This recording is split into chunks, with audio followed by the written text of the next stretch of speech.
Hey everyone, just wanted to do a quick video on how to install the Hux Racing Cannibal kit on an E153. I have the full supplemental mount kit, so it's a little bit different than some of the videos that are out there. And just the steps I went through to uh, get the trans prepped. I'm not worried about the modifications to the block yet. That'll be in the next video. I'm also not worrying about notching for the um, slave cylinder. That'll be in the next video also, since that's block prep. Just some things I found and some different things I did that'll help set me up for success going forward. Um, First, we got to remove the end cap. Mine's already off, obviously.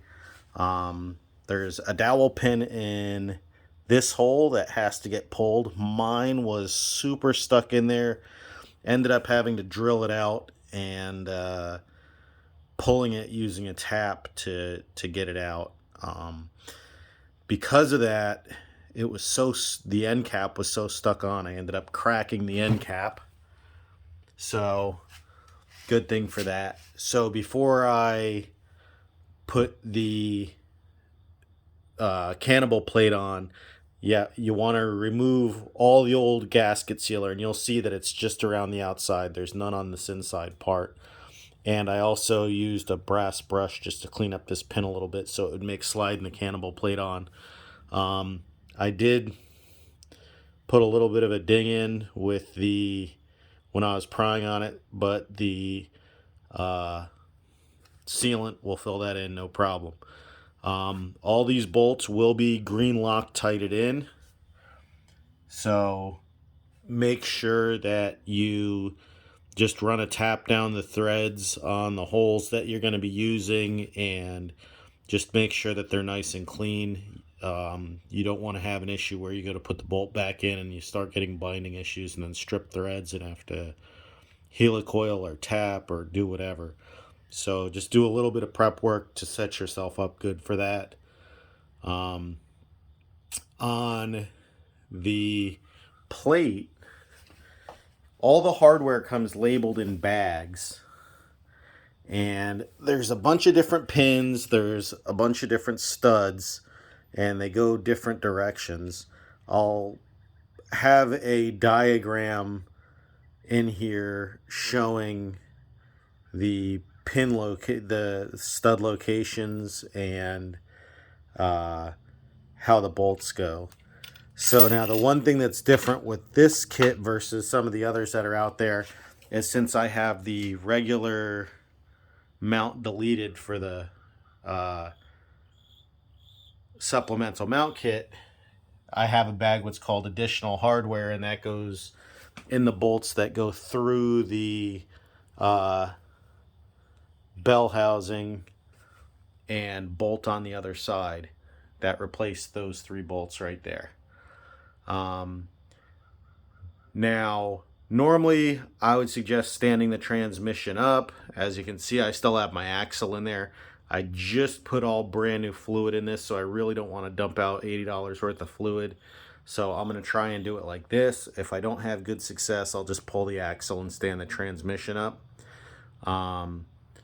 Couple notes: if you're going to be pulling your transmission off and having it sitting off the car for a long time, do not stuff rags in the seals to keep the transmission sealed, because it'll bend the seals and they'll always leak no matter what you do, so you end up having to replace the seals. That's why I leave the axles in mine. Now, if you have an old set of axles or a broken set of axles, you could cut them and just make plugs out of them, but that's a lot of work for no real benefit, other than if you plan on leaving the transmission out of the car for a long time. So the kit does come with a new seal for this side, so you're going to have to press that in. Mine was a little bit tight. I think I might have bent the seal. I'm going to put it in and then probably end up swapping out the seal for a new one, just because I was in a rush when I was putting it in, and I don't think I had my tool seated perfectly straight, and it bent it a little bit. It'll probably still work, but I just don't like that idea of having it leaking on there. So At the point I'm at now, I'm ready to do my sealant. And like I said, it just goes around the outside edge. All this inside space is open, and you'll see on the back of the kit there's actually a passageway that comes this way to transfer fluid. Now, when you do this, don't be skimpy on your sealant, no matter what you're using. If it's RTV, if it's Honda Bond, if it's something else, you want to make sure you have a good heavy coat. I'm actually going to do a bead, spread it out, and then go back through and make it kind of thick and put the plate on. Now, since the plate goes all the way around the bell housing, obviously you have to be careful when you're setting it on so that you're not like putting it down and then squishing it, you know, where it's going to start pushing the sealant all over the place. You want it to go on nice and smooth and straight. That's why I think it'll be a lot easier if you have the transmission standing up versus laying on its side the way I do. But let me put the camera on the stand, and I'll start getting the Honda Bond on there, and we will get the end plate put in, and I'll start showing you the bolts that go where and the studs that go where. So one quick note before I do that: when you get the package, you'll see that there's a lot of studs. When you put the studs in, you just want to make sure that they're flush. You don't want them sticking through. If they're like this, let me just turn this one a little bit. I got these tight already. If they're poking through just a little tiny bit when you go to tighten these, they're going to hit on the block and it's going to lift the cannibal plate and you'll have a hard time getting them flush. So I did like maybe a quarter thread below on all of them. Let me see if I can get that to focus. So just leave them a tiny bit below the surface.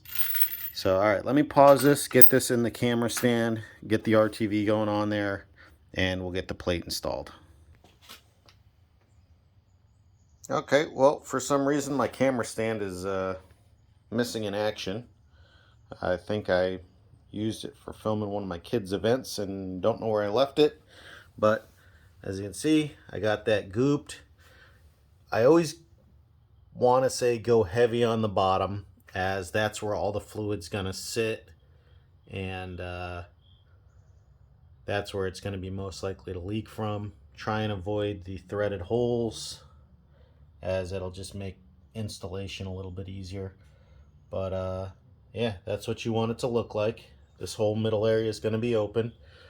Obviously, before you put it on, clean the area good. Use some brake clean to make sure that you got a dry surface that you're putting it on. And I'm going to pause the video again real quick and get the plate fitted, and then I'll show you which bolts go in which holes. All right.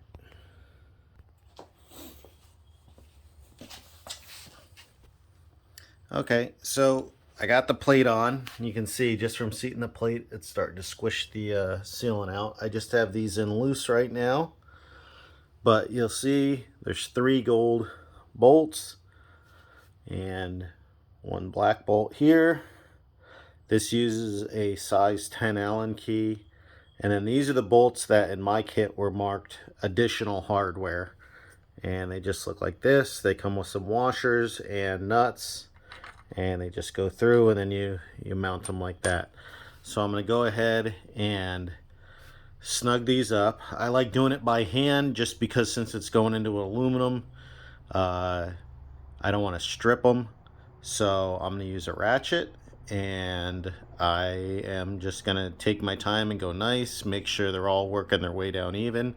This is where, you know, not having these all the way through comes in, because if that was all the way through, it's going to hold the plate up right there. And as you can see, that's a sealing edge. So I just want to take my time and work this in. So let me do that, and then I'll go on to the next step. Okay, those are all snugged up. As you can see, I have plenty of sealant gooping out. I know a lot of people like to just leave it there. I'm gonna probably wipe that just because I don't like when you have big old beads of sealant everywhere. It just doesn't look that clean to me. But the pins are flush, everything's tight, plates tight against the whole transmission all the way around, and as you can see, studs come through nicely. I'm actually going to put some of the nuts on those just to hold this side of the plate tight. I'm sure I don't need it. This one is the one that goes through and secures the starter plug block off, and that'll be on the block. Yeah, so that's pretty much the whole plate install. The other thing to do, you have this apart because it's on the transmission side, is if you're doing a new transmission or whatever, do the throwout bearing. I'm actually installing a twin disc in mine, so I'll be putting the twin disc throwout bearing in. And yeah, that's it. Plate's all set. And we're on to the next step, which is clearancing the block, and we'll be good to go. Till next time.